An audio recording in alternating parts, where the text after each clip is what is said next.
आपसे मैं कहूं कि एक 23 साल का लड़का जिसने अपनी पूरी जिंदगी दांव पर लगा दी और एक ब्रिटिश राज को हिलाकर धर दिया, क्या तुम बिलीव करोगे?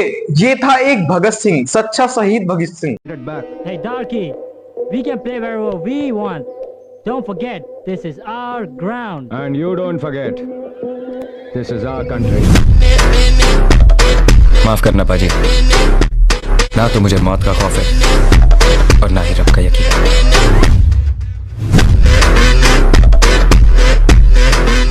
सिर्फ एक रिवॉल्यूशनरी नहीं, बल्कि एक ऐसा इंसान जिसको हम सबको फॉलो करना चाहिए। अगर आप एक्साइटेड हो भगत सिंह की स्टोरी सुनने के लिए और इस फैक्ट को जानने के लिए, तो वीडियो में 2 मिनट सिर्फ मेरी बात ध्यान से सुनना। बात है 1928 की। लाला लाजपत राय की डेथ ने भगत सिंह को हिला दिया। फिर उन्होंने और उनके साथियों ने ब्रिटिश राज पर एक्शन लिया।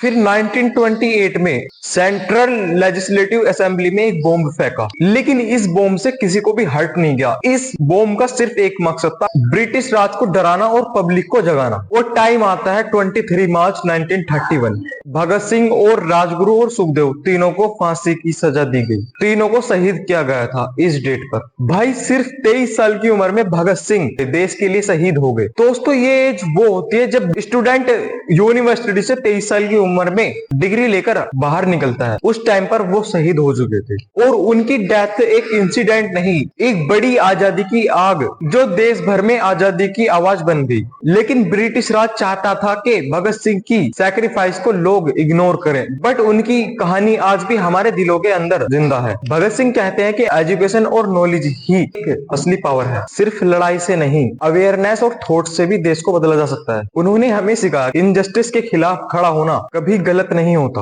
और सैक्रिफाइस और कोरेज से ही असली चेंज होता है और नॉलेज और रीडिंग से ही इंसान स्ट्रॉन्ग होता है। रिलीजन के नाम पर डिवाइड होने के बजाय ह्यूमैनिटी और रैशनल थिंकिंग फॉलो करो। और हाँ, एक आखिरी बात, भगत सिंह एक एथिस्ट थे। इसका एक काफी स्ट्रॉन्ग रीजन है। उन्होंने देखा कि लोग रिलीजन के नाम पर डिवाइड होते हैं और ओपेशन टॉलरेट करते हैं। उनका मानना था कि ह्यूमैनिटी जस्टिस रिलीजन से नहीं, अवेयरनेस और रैशनल थिंकिंग से आती है। तो इसीलिए आज हमें भगत सिंह एक शहीद नहीं बल्कि एक इंस्पिरेशन के रूप में दिखते हैं। अगर हम भी अपनी लाइफ में कोरेज, अवेयरनेस, जस्टिस के लिए स्टैंड लें, हम भी एक छोटे भगत सिंह बन सकते हैं, यानी एक अच्छे देशभक्त बन सकते हैं। और मैं वीडियो यहीं पर खत्म करता हूँ। कमेंट में जरूर बताना कि इससे आपको क्या सीख मिली।